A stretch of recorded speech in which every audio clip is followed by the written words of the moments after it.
hear the word Gambia, what comes to your mind? Perhaps cultural diversity, good food, welcoming people, and even sandy beaches. What if I tell you Gambia have the past history of this? We have no plans to stay long.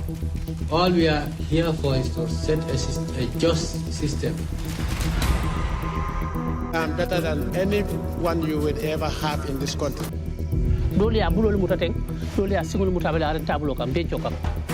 Iba busale ya busa wolto fafat. Shot behind from the knee. The bullet entered back of the knee. And see, let me explain. Yahya Jammeh became a president through a military coup in 1994 with promises of good governance and development.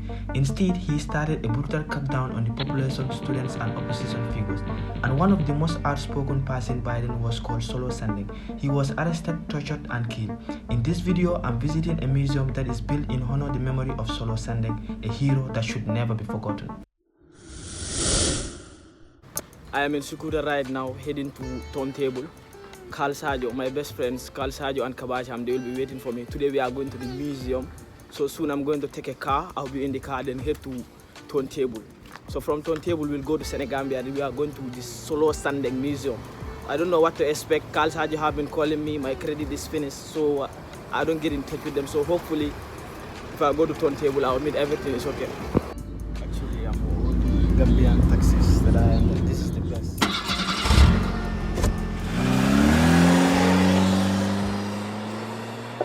Gambia have clean highways. Just look at this. It's nice. It's good. Gambia. Pass. Okay, we are currently going to the Solo Sandeng's museum, but we don't know which way exactly. This is crazy. My credit is finished. We have been calling Alaji Umar, but he's not picking. So this is how we're going to do. I don't know even what to expect. Like, it's just planned yesterday, but I know it's going to be interesting and fun. Don't go anywhere. Just stay and see. This is going to be nice. Then we finally make it. Alhaji Umar Jallo. Nice to meet you. Thank you. I came all the way from Busumbala to meet you. We came to the museum house today. Solo Sandeng Museum. So what do you have for us today? Just to go and find out what is inside. Okay. We are expecting to see much. Yeah, you would. Entering the museum.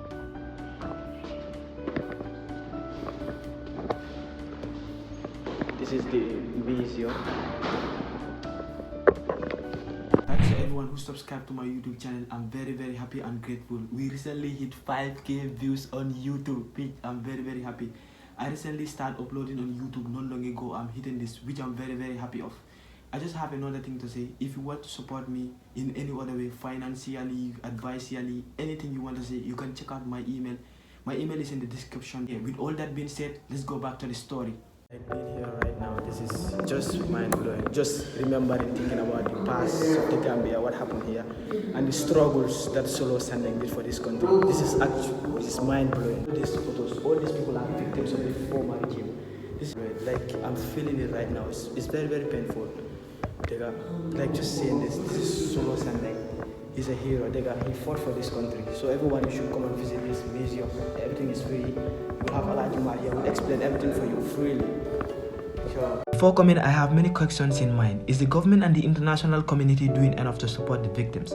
What are the challenges are they facing as an organization in trying to keep the past struggles not to fade? I needed answers, so I sat with Sirifo, one of the members of the Solo Sandeng's Foundation, to give me answers. Is the government doing enough, and the international community, to support the victims? I know there are people out there who know that maybe they are still in those difficulties. Yeah, thank you so much.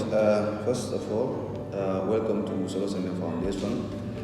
This is our exhibition house. We also have, an archive for Solo Sandeng, where his personal accomplishments in politics and both as an activist are kept.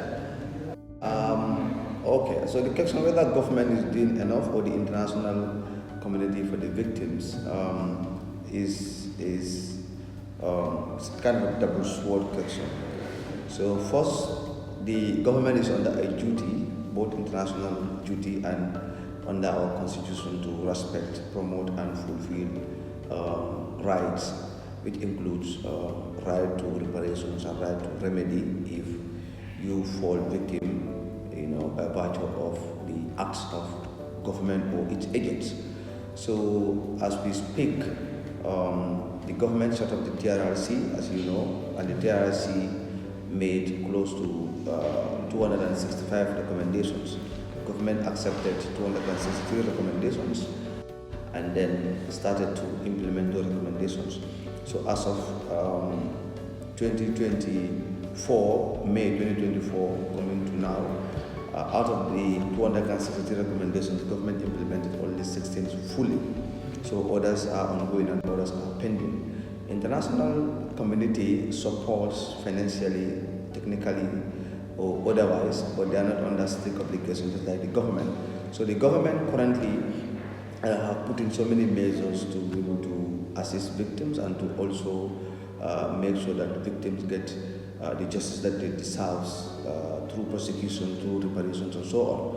So you can see that the government at their level are trying their level best to make sure that they set up institutions and they also enact laws, make policies to make sure that the affairs of victims are taken care of. But on whether that is enough, right? Personally, I don't think so. That is enough. I think that is enough rather. I think so. They should be doing more. Yeah, but what the government is doing for victims in terms of providing reparations and so on is very slow, right? They are doing something, but it's very, very slow. So, for example, so many victims are dying, so many are still suffering, and so many are still going through the trauma. So many are still going through the pain that they have encountered during the 22 years of the former government. So to me personally, the government is not doing enough, as victims would want or as the situation requires. So, but they are trying. So recently, they have established a commission called the Reparations Commission. They have sworn in the members of that commission so that victims that are identified to be reparated can be reparated. Okay, thank you. Nice to hear that. So, what is as an organization? I know that you are facing challenges. So, what is the biggest challenges that you are facing? As an organization, we are facing so many challenges. Really ranging from support in terms of, even keeping this place, and in terms of also implementing so many projects that we have in our heads, because all these projects need certain support, technical and otherwise, implement them. As you can also see, we have staffs, but then really, we need more people, more volunteers. We even send a kind of a flyer to attract more volunteers to the foundation, because the work that the foundation does is so huge that we need more people on board to be able to implement all of it. So we are facing so many challenges, but we are trying. We are able to achieve a lot from establishment to date. Since the foundation was established in 2017 up to date, we have really achieved a lot. It's still a young foundation. Every foundation will face challenges, both internal and external, but then we are still trying. So that's it. Alhamdulillah. Yeah. Okay, good. So the other question is, that will be maybe the last one. If you have one message for the whole Gambia, what will you tell them? What I will tell them is for us to remember and to keep on honoring our heroes, like sandeng. So they should be coming and visiting Yes, places like the country should come and visit and see these stories. the struggles, The past struggles, the sacrifices they have to make for this country. So 2016 was a turning point for this country. We were trying to get rid of a dictator, but efforts were made.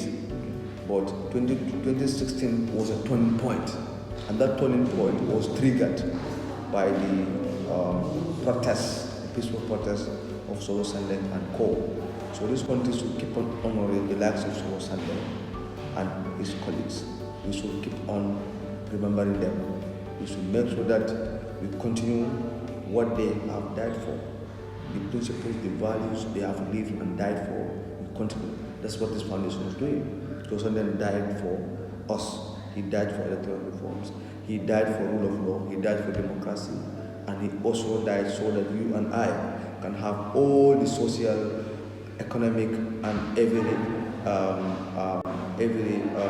facility that we require, to develop and to attain our fullest potentials as human beings. So this is what he died for. So we should as a country continue on that trend, fight, advocate for rule of law, to advocate for democracy and principle of good governance. Okay, thank you very much. You're welcome. From this moment, it showcases that young people of this country are resilient and ready to fight for justice. Despite all the challenges they face, they are still ready to keep the legacy and celebrate the efforts of our heroes. I appreciate the support of Alhaji Umar and the entire team for showing me around the side of solo sandeng that I have never knew existed. Thank you for watching and see you in the next video. If you love my travel videos, make sure to like and subscribe. And don't forget to hit the notification bell for more